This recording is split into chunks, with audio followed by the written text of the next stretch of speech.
اللهم صل على سيدنا محمد عبدك ورسولك وصل على المؤمنين والمؤمنات والمسلمين والمسلمات. ربنا ظلمنا أنفسنا وإن لم تغفر لنا وترحمنا لنكونن من الخاسرين. আয় রব্বুল আলামিন, আয় আল্লাহ, আজকের এই ওয়াজ মাহফিলকে আপনি কবুল ও মঞ্জুর করেন। হযরতে উলামায়ে কেরাম যে জরুরি কথাগুলো বলেছেন, আল্লাহ এই কথাগুলোর উপর আমাদের সবাইকে আমলের তৌফিক দান করেন। আয় আল্লাহ, এই সুন্দর আয়োজনে অর্থ দিয়ে, সময় দিয়ে, শ্রম দিয়ে, পরামর্শ দিয়ে যারা সহযোগিতা করেছেন, বিশেষ করে যে সমস্ত প্রবাসী ভাইরা একটু দোয়ার অপেক্ষায় বসে আছেন, আল্লাহ আল্লাহ আল্লাহ সকলের সহযোগিতাকে নাজাতের জরিয়া বানায়া দেন আল্লাহ। আয় মালিক, মৌলিক যে ভুলগুলো আমরা প্রতিনিয়ত করি, আল্লাহ এই ভুলগুলো সংশোধন করে আপনার চাওয়া অনুযায়ী জীবনকে সাজানোর তৌফিক আপনি দান করেন আল্লাহ। আয় মালিক, জীবনের সব গুনাহ খাতা মাফ করে দেন, আমাদের আমলগুলোর কোটি কোটি গুণ সওয়াব বাড়াইয়া আমাদের আপনজন ঈমানের সাথে যারা কবরে শুয়ে আছেন, আল্লাহ সকলের কবরকে জান্নাতের টুকরা বানায়া দেন আল্লাহ। রব্বিরহামহুমা কামা রব্বায়ানি সগীরা, রব্বিরহামহুমা কামা রব্বায়ানি সগীরা।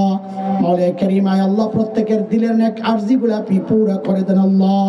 আয় আল্লাহ এই সুন্দর আয়োজনকে আল্লাহ গোটা অঞ্চলের হেদায়েতের জরিয়া বানিয়ে দেন আল্লাহ। ভবিষ্যতে আরো সুন্দরভাবে করার তৌফিক আপনি দান করেন আল্লাহ। যারা পেছনে আছেন, বিশেষ করে বড় বড় হযরত উলামায়ে কেরাম, শাইখুল হাদিস, মুহাদ্দিসিনরা এত বড় হাস্তি হওয়া সত্ত্বেও আমাদের মতো এই ছোট্ট মানুষগুলোর কথা শোনার জন্য যারা বসেছিলেন, আল্লাহ আয় আল্লাহ তাদেরকে আর উত্তম জাযার বিনিময় আপনি দিয়ে দেন আল্লাহ। আয় মালিক, বাংলাদেশ সহ সারা দুনিয়ার মুসলমানদেরকে হেফাজত করেন, বিশেষ করে ফিলিস্তিনের মুসলমানদেরকে হেফাজত করেন আল্লাহ। আয় মালিক, আল্লাহ মুজাহিদিনদের শক্তি, মনোবল, হিম্মত বাড়ায়া দেন আল্লাহ। জালিম ইহুদি এবং তাদের দোসরদেরকে ধ্বংস করে দেন আল্লাহ, তাদের ঐক্যের মধ্যে ফাটল সৃষ্টি করে দেন আল্লাহ। আল্লাহ বাংলাদেশের উলামাদেরকে হেফাজত করেন, মাদ্রাসাগুলোকে হেফাজত করেন আল্লাহ। বন্দী ভাইদের মুক্তির ব্যবস্থা করে দেন আল্লাহ। আল্লাহ বন্দী ভাইদের মুক্তির ব্যবস্থা করে দেন আল্লাহ। وصلى الله على سيدنا محمد وآله وصحبه أجمعين.